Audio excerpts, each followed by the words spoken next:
Hi, this is David. I have another weenie out of the pants report from Utah. Now, I told you yesterday, don't go to the doctor in Utah. If you got a vagina, you don't belong in any doctor. Just die. It'll be better to die. Now, here's another one. If you have a vagina, don't speed. The highway patrol will fill you up. God, what next? Isn't there an honest man? Is it only atheists that have decent standards in the state of Utah? Let me report so you don't think I'm lying. You know I don't lie. Let me bring this character up. Okay. This is from the Salt Lake Tribune, September 26, 2012. Former UHP. Now, UHP is a Utah Highway Patrol. In California, we call them CHP. California Highway Patrol, etc. Trooper sentenced to prison in child sex abuse case. A former Highway Patrol trooper will spend at least 15 years behind bars for sexually abusing a young girl, a judge ruled. Kevin L. Davis, 61. God, you would think at age 61 he'd have not shit for brains, and not being a Highway Patrol officer, you would think he would have some standards and some common sense, but he doesn't. He pleaded guilty to 2 counts of first-degree felony sexual abuse of a child in June of September 21. He was sentenced to 15 years to life in prison for each charge. 15 for each charge? And how many charges? 2. Oh, that's 30 years. And he's 61, so he'll be out at 92.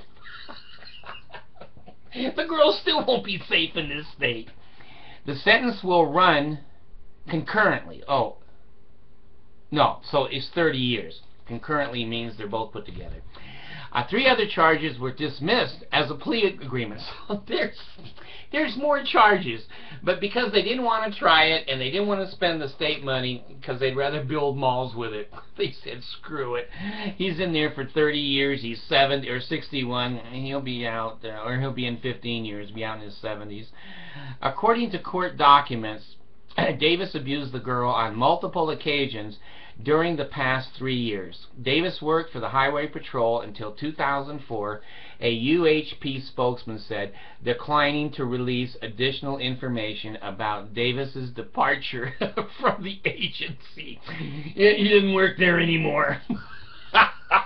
Like, you're safe now. What about the other people that, you know, have no damn common sense?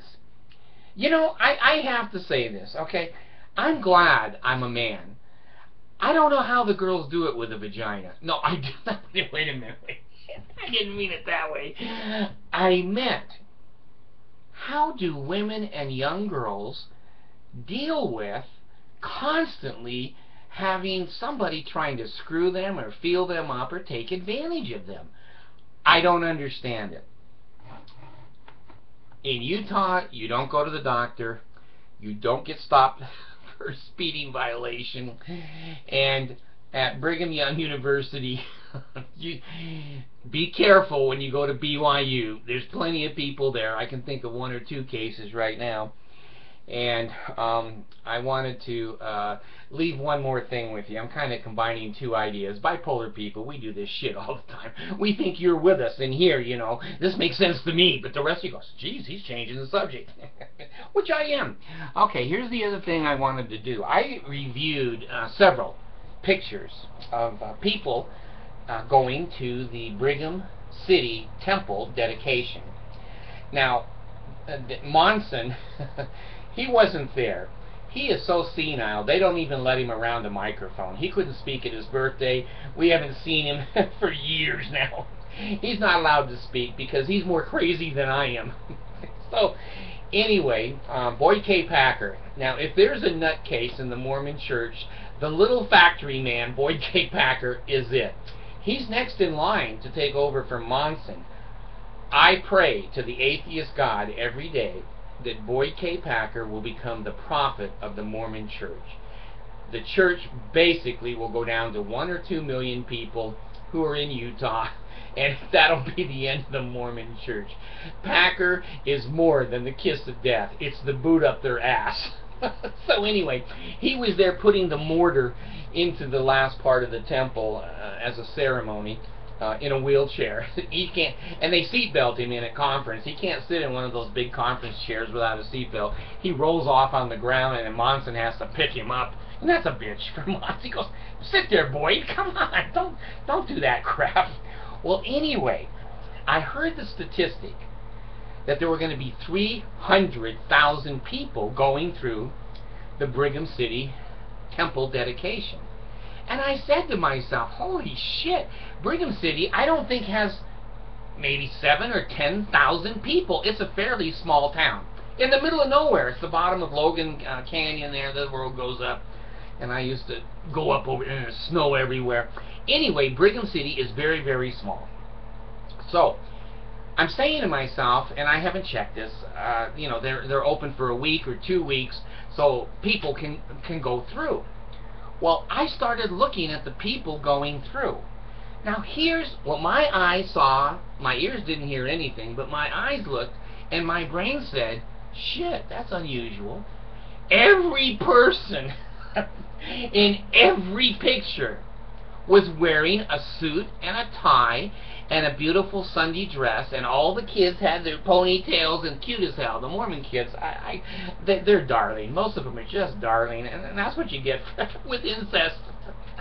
And marrying your sister. If, you know, if you marry Marie Osmond and you're Danny, or what's his name? Donnie Osmond. Those kids are going to be beautiful. So anyway, I was looking, I thought, now, okay, I'm talking from experience. From experience. I was a bus driver I was a charter bus driver, and that's the charter buses, are the ones that are coming in here into the Brigham City Temple. It's not Greyhound. Greyhound doesn't stop in Brigham City. It maybe Greyhound does, but the people are not on Greyhound buses. They're taking charter buses. So I started doing some calculations, and 300,000 people on a bus, we used to carry, well, when I drove school bus, we'd carry 96. But on a charter bus, usually you're carrying, you know, 70, right about 70 people. Now, 70 people divided, I haven't done this, and I should do. Have you ever noticed I work with no script?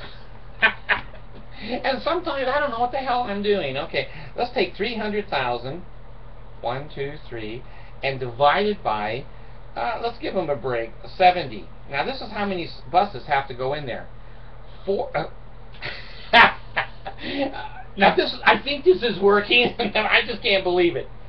4,285 charter buses. That's more than all the charter buses in the United States of America. They didn't all get hired and drive to Brigham City, Utah. So as soon as I see that number, I go, God damn, oh my God, just, sorry Jesus, if you exist, forgive me on that one. 4,000, oh, it went away, whatever, buses. Now, I went up to Brigham City, and I screwed up. I went the day after the open house, and there wasn't anybody there. And, well, there was workers and people there. But anyway, I looked at where the buses dropped off. Now, let me tell you, what did I say, 4,280 or something like that? You'll correct me, you're all more smarter than 4,280 280 buses. Okay, so now let's say they were open for 2 weeks, which is 14 days, and let's divide that by 14. Okay? 305 buses a day going into Brigham City. Impossible. God. The Mormons don't think the internet exists. They think the 150,000 of you who have looked at me is my mother clicking on the computer down in Orem, Utah. She doesn't click from Saudi Arabia or Iran or the Congo. 158 countries. And the Mormons really believe you're going to believe that. Now, who gives that number? Is that number given by reliable news sources? No. It's given by the Desert News. And the Desert News is owned by the Mormon Church. Now, I already did a video that where 900,000 Brazilians were translated. Mormons said they were there and members, and the census says no. The government says no, they're not here. They must have been raised into heaven in the rapture. Here is another example. Now, let me ask you something. You all have common sense. The Mormons don't. If you end up going to a temple opening and you're in a suit, a tie, church dresses, the little girls with their ponytail, the boys with little ties on, and you're getting off of a bus, does that mean anything to you? Now, I've driven charter bus for 3 or 4 years. I've carried thousands of people all over the United States. No one gets off in a unison group unless they're in a unison group. These were Mormons. They were Mormons coming from Wyoming and coming from Colorado and Florida and whatever, and the stakes and the wards got together and said, we're hiring a charter bus. If you want to go, bring in your $280 and your kids, and we'll take you to the Brigham City Temple. Who the hell are they fooling? I showed up in cutoffs and my usual, I put on my nice shirt today, my usual video shirt, and I showed up with just tennis shoes, and there was a couple of guys downstairs in the parking lot, so I drove in and I said, hey, you know, I want to go into your temple. And they looked at me like I was from outer space. They looked at my tennis shoes and said, well, we could give you some booties yesterday that you could walk in there, but you can't go in with tennis shoes. I didn't see one. Now, I'm sure there were, but I didn't see one non-member. They were all Mormons, and there wasn't 300,000. Now, let me tell you another statistic, and I've done this in my head, and I know I have so many viewers who go, you got shit for brains, that math ain't right. There's somewhere between 3 and 4 million Mormons in the world. Now, the Mormons say there's 14 million. We all know they're lying. There's about 4 or 5 million. Many of those are outside the United States. So how many Mormons are in the United States of America? Well, there's probably 200,000, or I'm sorry, 2 million. Okay, now if 300,000, I can't do the calc. The numbers are too high. My calculator goes, holy shit, it's the Mormons. I can't figure that. They lie so much. Now, correct me, you mathematicians, because I know some of you have some pretty good education out there. If there's 3 million Mormons, and 300,000 of them went to the Brigham City dedication opening and touring of the temple, that's 1%, isn't it? 1% of the entire United States volume of Mormons went to Brigham City. I've gone into Brigham City, and you can't get 2 cars in a McDonald's parking lot. There's not 300, and they're all coming in their suits and their ties, and 400 or 500 buses a day. No. I saw where the buses unloaded, and there was, oh gosh, it was the day after, and they hadn't cleaned it up yet. I think there might have been 15 porta potties, all full of general authorities. Little kids banging on the door. Monson, get the hell out of there. Anyway, 15 or even 20 porta potties for 300,000 people. You would be emptying those every 4 or 5 hours. Or the poo-poo would go down the hill into the temple. God, nothing makes sense with these people. Now, I went the day after the public opening. Now, there should have been people there doing endowment sessions and baptisms for the dead and initiatory work. There weren't 4 cars. In a parking lot, there was an underground garage. It might have had 7 or 8 cars in it. And then up on top, there might have been 3 or 4 cars. But there were 12 Mexicans working on the grounds. So that was all their cars. It wasn't members. The members don't use it. But now here is the secret. Statistics show that wherever the Mormons put a temple, within a 50-mile radius of that temple, the tithing skyrockets. It goes up. So this is a McTemple. It's not there for endowments or other kinds of holy ordinances. It's there because the people feel so guilty. It's easier now to get to a temple that's closer, and the church knows these temples are investment. They spend $7 or $10 million on a temple. They'll recover that the first year, and then every year after that, there's $7 to $10 million that comes out of that population. So it's an investment. It's an investment, and probably a good one. There's a lot of guilty Mormons. They'll pay. Here's 20%. Here's 30%. I'm really bad. Here's 50%. Romney. Here's 90%. I'm really bad. God. Anyway, two subjects in my video. One is the Mormons go to their own temple openings. Non-members don't show up in Levi's and tennis shoes.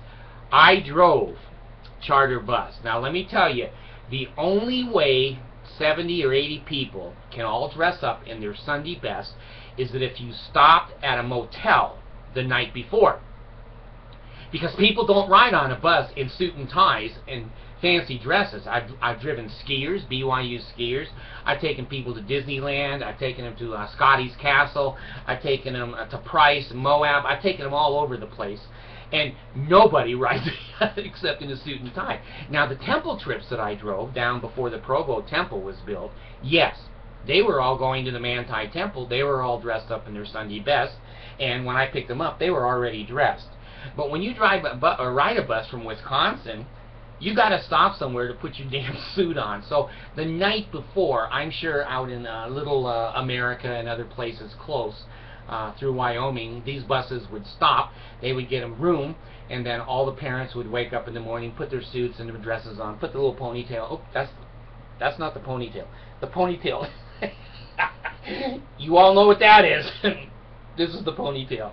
So they all showed up in their suits, their ties, and their Sunday best. So they didn't ride that all the way from Wisconsin like that. And the next day, there was no one there doing endowments. And Packer is so senile and so crippled. He's in a wheelchair.